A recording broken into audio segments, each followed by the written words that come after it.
Muy buenas tardes para todos. Muchas gracias por acompañarnos nuevamente en nuestros acostumbrados webinar. En la tarde de hoy dedicaremos este espacio para hablar acerca de los miembros de la familia de los pacientes con distrofia muscular, porque si bien sabemos, los pacientes requieren de un especial cuidado, también las personas y su núcleo familiar que los rodean debemos preocuparnos por sus necesidades y por su atención. Para eso hoy tenemos una experta que nos va a hablar acerca de este tema. Antes de dar paso a nuestra experta, los invitamos a que nos sigan en nuestras redes sociales, en Instagram y Twitter y Facebook como @coldistrofia y que desde allí nos ayuden a compartir toda la información que publicamos constantemente. De igual forma, si quieres ampliar la información acerca de la distrofia muscular, puedes dirigirte a nuestra página web distrofiamuscularcolombia.org. Les recordamos que este webinar está siendo transmitido vía Facebook Live y que durante toda la transmisión estarán abiertos nuestros chats para dejar tus dudas, preguntas e inquietudes, las cuales daremos respuesta inmediatamente terminemos con la conferencia. No siendo más, vamos a saludar a la doctora Julie Ximena Rengifo López, psicóloga humanista y enfermera con amplia experiencia en el manejo clínico, en terapia de pareja, individual y niños y de todo tipo de patologías o de trastornos. Bienvenida, doctora Julie. Gracias por acompañarnos en la tarde de hoy. Gracias por aceptar esta invitación. Los micrófonos son todos suyos. Muchas gracias, Laura. Bueno, como Laura me presentó ya,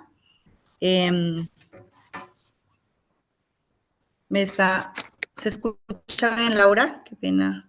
Sí, señora, te estamos escuchando perfecto. Ok, Laura, esa no es la presentación. ¿Esa fue la que te compartí? Sí, señora. Ok, no.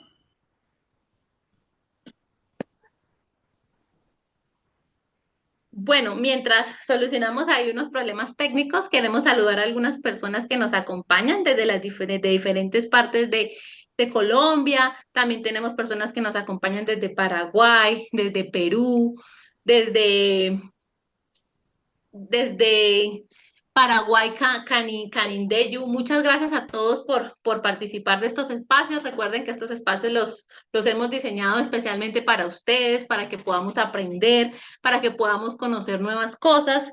Igual también, si quieren más información acerca de la distrofia muscular, nosotros constantemente en nuestras redes sociales estamos publicando un sinfín de contenidos, entonces los invitamos a que nos visiten en @coldistrofia. Allí consiguen videos, consiguen todos los live que hacemos y todos los webinars que hacemos cada cierto tiempo. Allí están grabados y están subidos en en nuestra página web. Entonces los invitamos también a que nos visiten y revisen toda esta información. Y por supuesto, si conocen a personas que de pronto no saben que existe esta fundación, no saben que existen estos espacios, los invitamos a que transmitan esta información, a que los inviten a ser parte de esta comunidad, que vuelvo y repito, la hemos diseñado especialmente para que todos nosotros podamos aprender y podamos estar conectados. Entonces, no sé, doctora, si ya tenemos lista la presentación, me avisas para continuar con tu conferencia.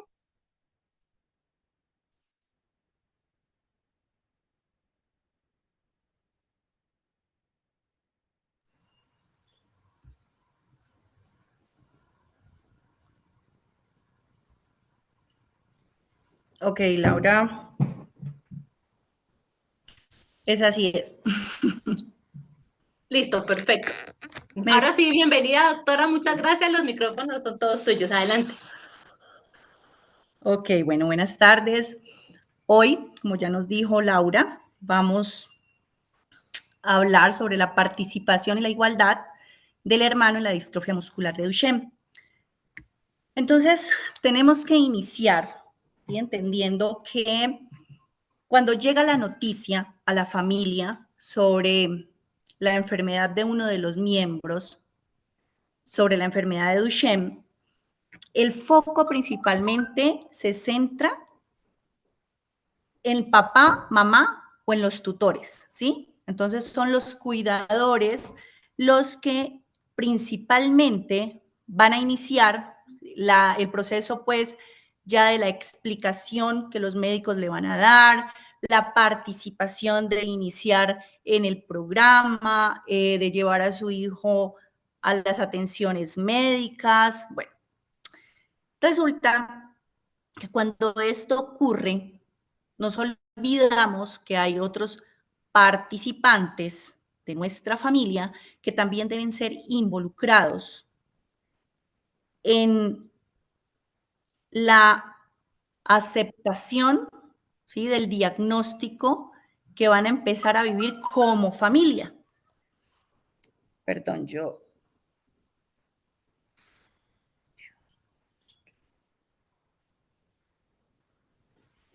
Ok. Aquí es cuando decimos que el círculo de los afectados, entonces no solamente es papá, no es solamente mamá, no solamente es los tutores, sino que pues están los abuelos, todas las personas que aman a este hijo y que van a iniciar como familia a vivir este proceso. Pero esta vez vamos a hablar especialmente de el hermano o los hermanos que son directamente o indirectamente afectados también por el proceso pues, de la enfermedad de Duchenne. Podemos pasar, Laura, la siguiente diapositiva. Entonces aquí surge una pregunta muy importante y la pregunta es ¿cómo se sienten los hermanos y hermanas del niño que está sufriendo la enfermedad de Duchenne? Obviamente, ¿sí?, toda la atención recae hacia el hijo con el diagnóstico, porque empieza la familia a enfrentarse a ese duelo, a esa aceptación. Como dijimos anteriormente, al recaer toda la atención, ¿sí?, muchas veces es probablemente a papá o mamá, porque uno de los dos debe trabajar, ¿cierto? Entonces resulta que somos indiferentes y básicamente iniciamos a marginar a los otros hermanitos porque tienen salud, porque se pueden defender solos, porque están en una condición diferente, ¿sí? Entonces los creemos capaces, no reconocemos que ellos también están en un proceso de crecimiento y que también necesitan de nuestro acompañamiento para resolver todas sus inquietudes, para resolver todas sus preguntas ante la situación con lo que, pues, que los está rodeando. Entonces aquí vengo a decirles, pues no debemos ser indiferentes a la batalla interna que los hermanos o que el hermano está viviendo, porque ellos sienten y tienen pensamientos de tristeza, experimentan tristeza. Todas sus emociones se empiezan a ver también muy afectadas.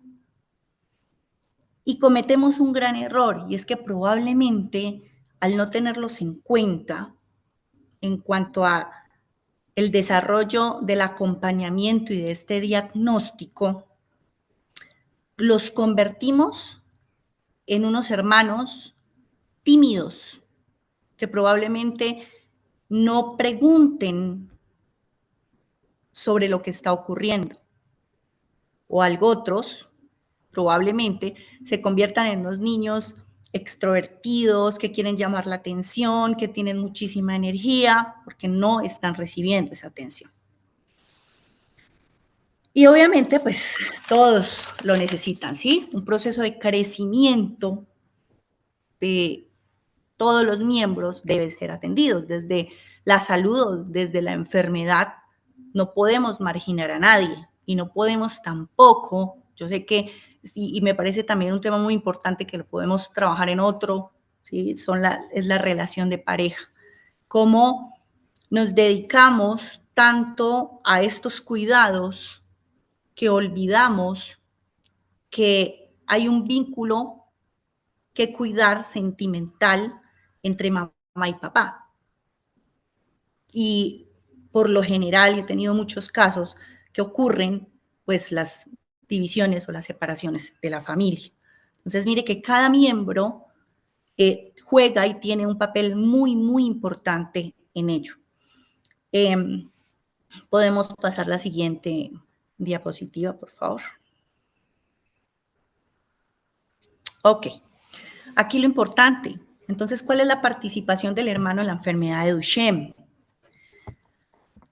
Como padres, lo que se debe hacer es, inmediatamente que ocurre la noticia de la enfermedad y que no podemos esperar a involucrar a sus hermanos o a su hermano cuando esté grande. Entonces, porque cuando esté grande me puede ayudar, porque cuando esté grande me puede colaborar. No, hay que generar esa inclusión dentro del desarrollo de la enfermedad desde pequeños, desde chicos, para que más adelante no se vea como una obligación, sino que se haga como apoyo y con amor. Entonces, hay que responder todas sus preguntas. Hay que explicarles de una forma sencilla cuál es el diagnóstico, qué significa. No debemos molestarnos por las preguntas que nos hagan, ¿sí? Porque para ellos, o sea, surgen muchísimas preguntas y probablemente preguntas que generen algo de discordia o de molestia para los padres. Yo escogí por aquí, bueno, hay un libro muy lindo que se llama Oye, yo también estoy aquí. Ese libro está dirigido para papitos y tiene una cantidad de preguntas que probablemente los hermanos podrían hacerles y tienen las preguntas más sencillas. Cómo responder, cómo involucrarlos y cómo generar, disminuir la ansiedad, porque es que ellos entran en un proceso ansioso. Entonces, dentro de esa ansiedad, por ejemplo, ¿cómo podríamos nosotros reducirla? Lo que podemos hacer es brindar una información real, pero una información esperanzadora.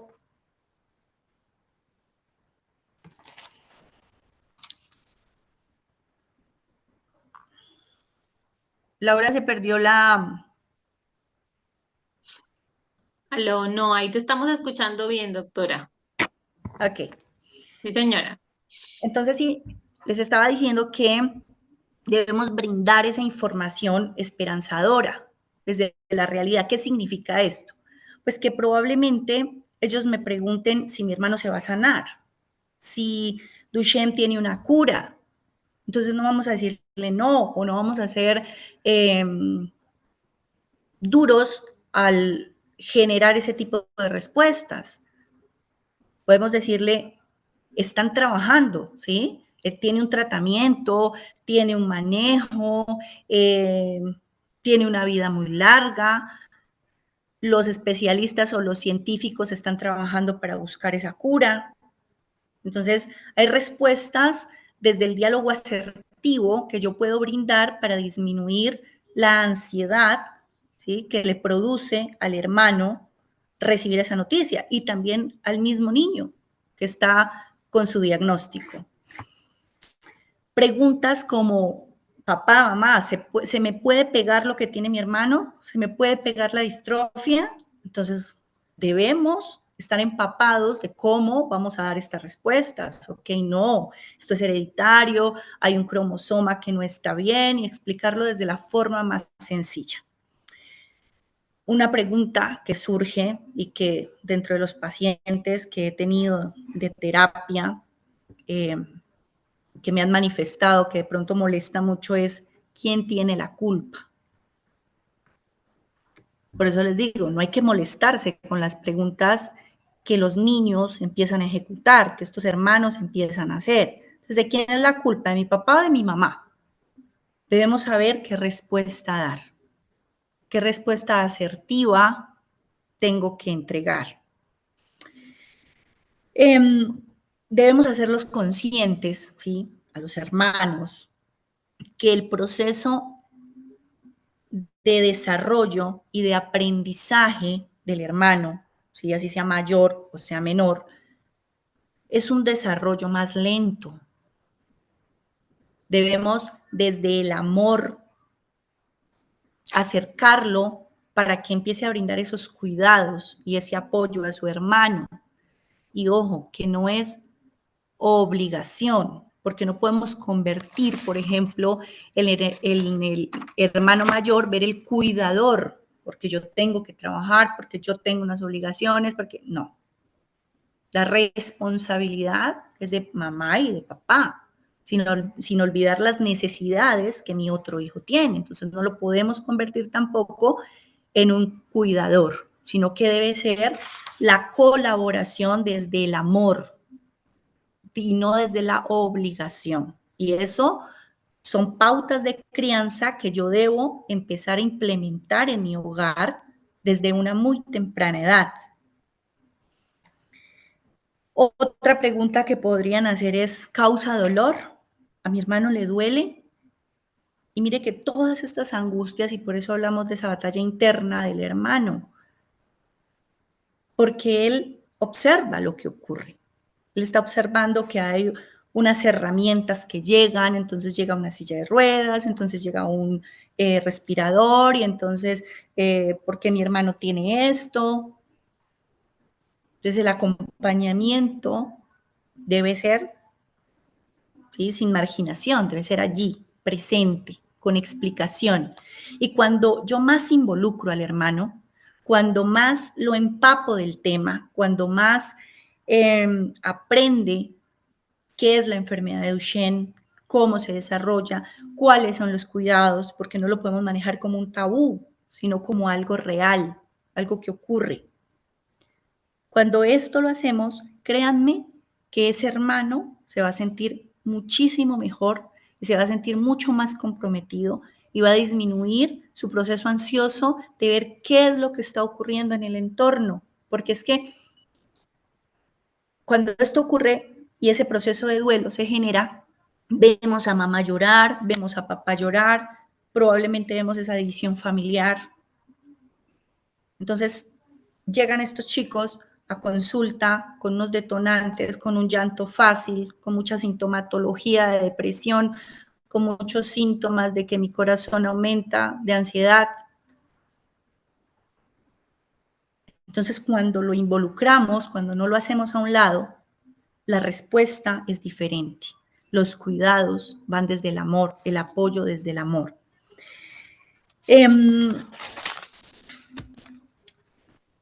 Hay otro punto y es que debemos respetar las emociones que el hermano tenga. Probablemente ese hermano, cuando ya transcurre la enfermedad, cuando se llega a un proceso de adolescentes, ese hermano experimente sentir rabia, ese hermano experimente sentir vergüenza, experimente resentimientos. Y no podemos juzgarlo. Y no podemos decirle, tú eres un mal hermano, tú no entiendes la situación. Porque es que cuando estamos con una noticia, cuando estamos con ira, con rabia, hablamos sin colocarle razón a lo que decimos, sino desde la adrenalina, desde la emoción que nos da el momento. Y en vez de involucrarlos, lo que hacemos es ser déspotas. Ojo con eso. Hay que permitirles sentir y acompañarlos en ese sentimiento. Podemos cambiar la hora. ¿Ok? Ese es el libro, ¿sí?, que les hablo. Oye, yo también estoy aquí. Me gustaría, no tiene ningún costo, lo descargan desde Google, y él les da las pautas, él tiene una introducción, tiene pues varias cositas que les van a servir muchísimo para este proceso y este acompañamiento de el hermanito menor, del hermano mayor, del proceso que se debe vivir desde chiquiticos, cómo es su evolución. ¿Sí? Una de las preguntas que de pronto algún chico me decía era, ¿Mi hermano va a ir a mi misma escuela? Pues la normatividad en Colombia es que todos los niños dentro del programa de inclusión pueden asistir a la misma escuela, ¿cierto? Ahora hay que ver desde dónde viene la pregunta, desde el apoyo que el hermano debe dar, desde cuál es su angustia, qué le preocupa, que se enteren que él es su hermano, o de los cuidados que él debe tener en la escuela. Entonces, mire, todo esto es ese acompañamiento y esa escucha activa que yo debo tener con el otro. ¿Podemos cambiarla, Laura? Bueno, todos los niños merecen una niñez feliz, saludable y normal. Dentro de la introducción o el nombre es que queríamos hablar precisamente de la igualdad. Y esto es algo para reflexionar. Somos conscientes de que los niños con la enfermedad de Duchenne requieren de unas atenciones mayores que otros niños que gozan de salud. Sin embargo, no podemos llegar a marginarlos. Debemos tratarlos desde la igualdad, desde el reconocimiento que crecer para todos es una batalla. Para ellos, en su adolescencia, es un dolor. Y que sumaríamos un conflicto más si por aislarlo y no involucrarlo en el proceso que se está viviendo de la enfermedad, mi hijo se vuelve rebelde, o sea, el hermano se vuelve rebelde, se vuelve tímido, no rinde escolarmente. Y todo esto que yo les digo son temas que a diario veo.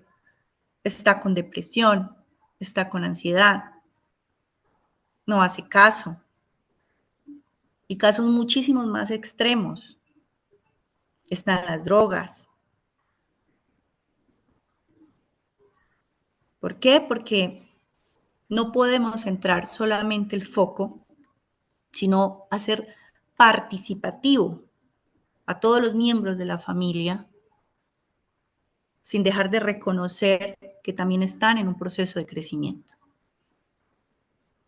Entonces, Laura, pues quedó abierta a las preguntas, en lo que pueda, pues yo aportarles.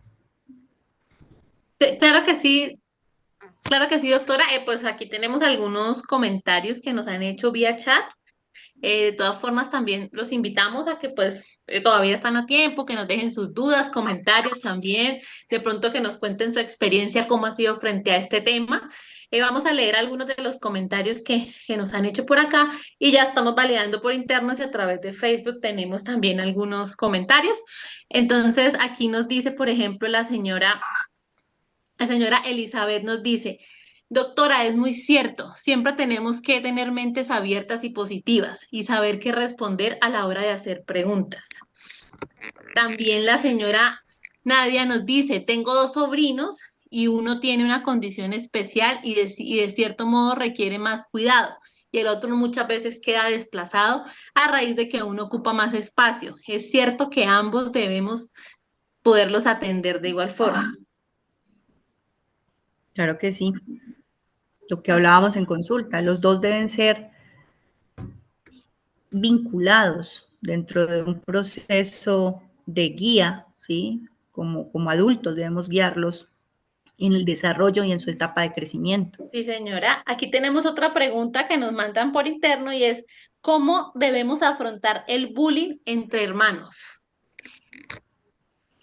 Bueno, este tema del bullying, digamos que es una condición, no solamente por la enfermedad, ¿no? Este tema del bullying o de las rivalidades o de lo que se presenta también se da en todas las familias. Allí debemos empezar a hablar de pautas de crianza.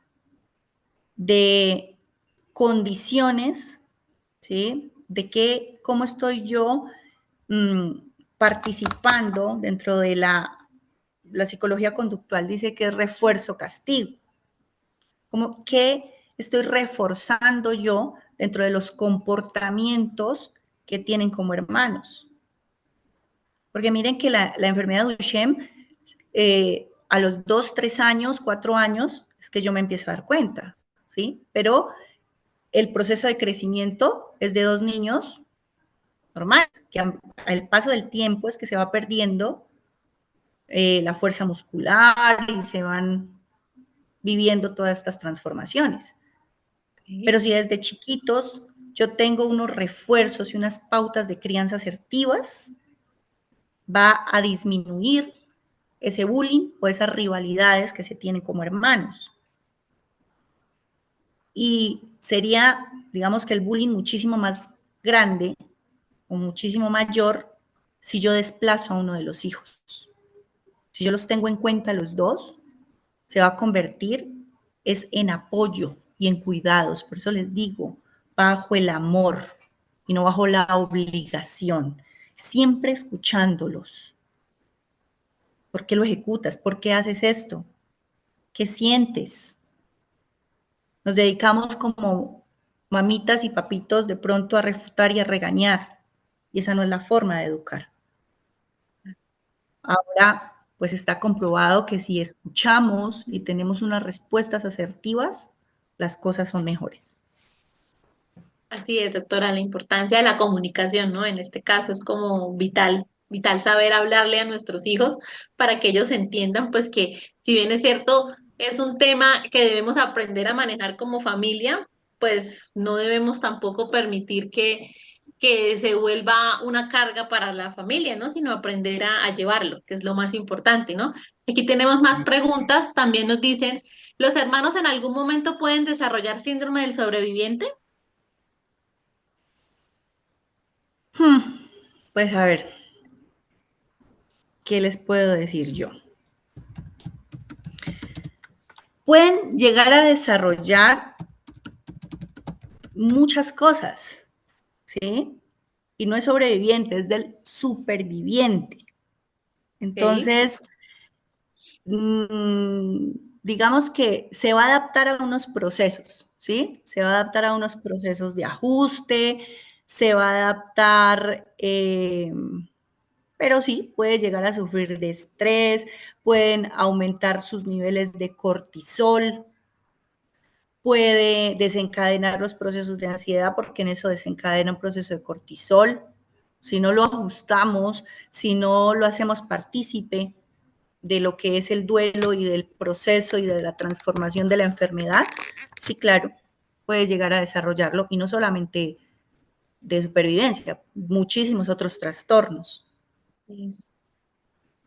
Así es, sí, señora. También acá nos preguntan, bueno, ¿y yo cómo le digo a mi familia, a los abuelos, a los tíos, que el trato hacia mis hijos sea equitativo? ¿Sí? Que de pronto el niño o el hermano del paciente con distrofia muscular no sienta más, que llama más la atención su hermanito que él. ¿Cómo lograr esa equitatividad en el trato por parte de la familia?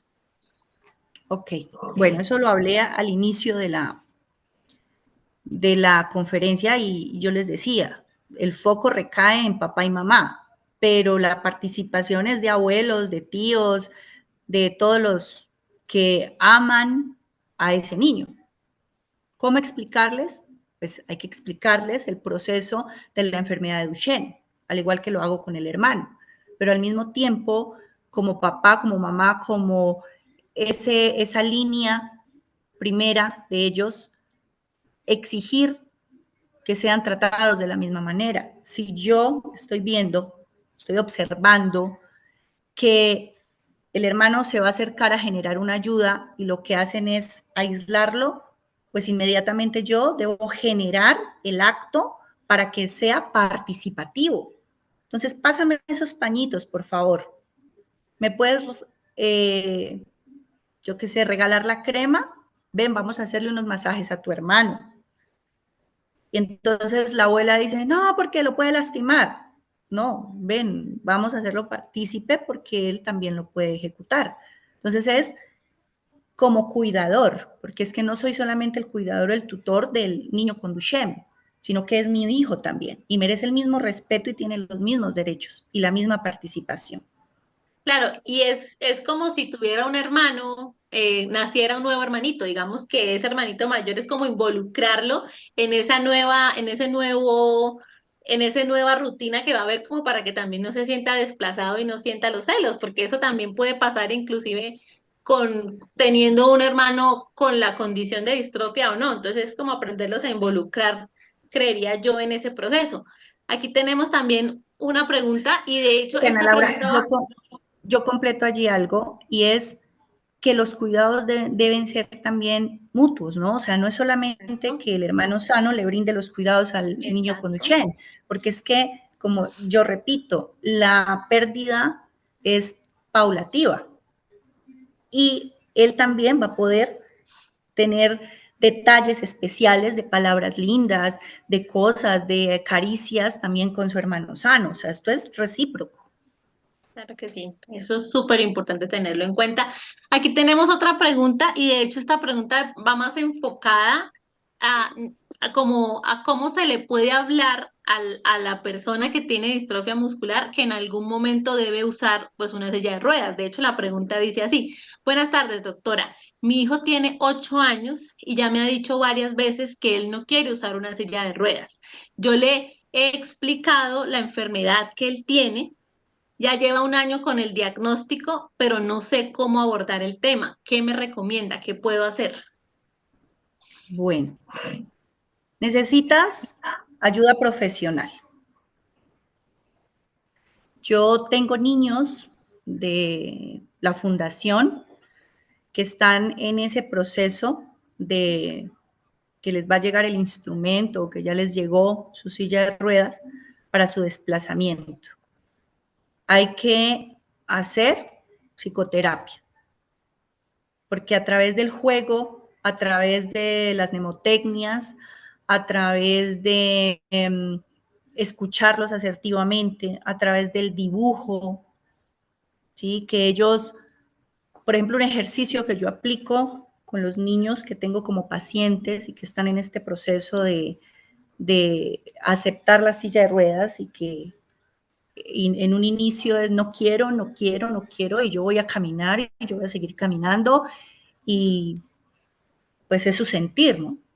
Entonces uno de los ejercicios que yo hago es que dibujen, por ejemplo, se dibujen parados y luego se dibujen sentados en la silla de ruedas. Entonces empezamos a hacer una comparación que cambia físicamente de ellos. O sea, no les falta un brazo, no les falta una pierna, porque parados o sentados tienen lo mismo físicamente. Pero es un trabajo terapéutico que se hace con muchas actividades para esa resistencia disminuirla y que empiecen a aceptar su instrumento como una ayuda para su calidad de vida. Así es, doctora. Bueno, y ya aquí para cerrar tenemos como un último comentario y una última pregunta y nos dicen, doctora, la verdad es así, aunque uno trata de mantener la relación de pareja, es complicado, pero uno como mamá, uno no se enfoca más cuando es único hijo. ¿Qué estrategias me puede recomendar? Pues no solamente hablando del hermano como tal, sino también con su pareja, ¿no? Porque a veces un hijo, pues cuando tiene una considerable, normalmente un hijo sano a veces quita ese foco de atención. Ahora imagínate un hijo que requiere mucha más atención. Entonces, de pronto, ¿cómo logramos equilibrar esa vida de pareja y ese cuidado por nuestros hijos, pues para que no se vea afectado mi núcleo familiar como tal? Bueno, aquí respondo lo mismo. Resulta que cuando estamos en pareja y se generan todo este tipo de problemas, digámoslo así, porque no es solamente la enfermedad, me olvido de mi pareja, me olvido de compartir. Me olvido y lo que dice esta mamita es que yo no soy capaz de colocar por encima a mi esposo y luego a mi hijo por sus mismas necesidades. Y no se trata de colocarlo por encima de su esposo, pero dentro de terapia de pareja, nosotros tenemos, digamos que unas clasificaciones de importancia, porque es que la estabilidad de un hogar, los cuidados, el compromiso, el apoyo, el respeto, porque esto ya no es ni siquiera las mariposas que yo siento en la barriga, porque el enamoramiento tiene un proceso y tiene un periodo de un año y los niveles de oxitocina empiezan a descender, empiezan a bajar. Pero no me puedo olvidar de mi pareja. Y esas palabras son erróneas. No es que coloques por encima a nadie, pero primero está el trabajo espiritual, que no es religioso, sino el trabajo espiritual. Segundo, está tu compañero. Y de allí desencadenan los hijos, independientemente de la condición, solamente que es un trabajo que como mujer debo sostener en unos pilares para que mi hogar se mantenga. Terapia, porque esto es un aprendizaje, no nacimos aprendidos.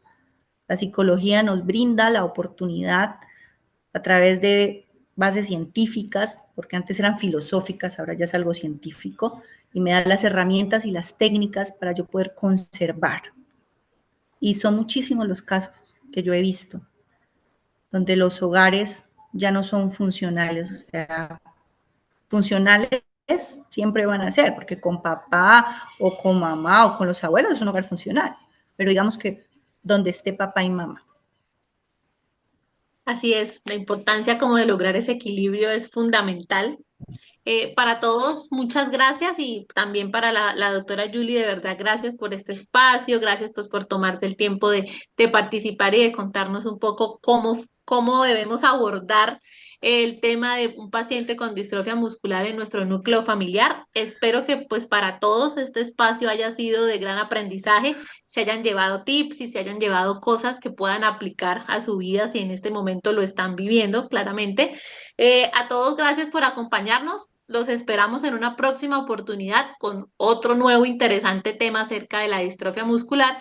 Recuerden seguirnos en nuestras redes sociales como @coldistrofia. Allí va a quedar grabado este webinar por si ustedes conocen a alguien que no se pudo conectar y que en este momento este tema le pueda servir para que entren y se lo compartan y pues también allí nos ayuden a seguir publicando y compartiendo toda la información que constantemente estamos publicando especialmente para ustedes. Recuerden, nuestras redes sociales son @coldistrofia. Feliz tarde para todos. Muchísimas gracias, doctora. Que estén muy bien. Hasta una próxima Todo el oportunidad. gusto. Vale, que estén bien. Hasta luego. Hasta luego.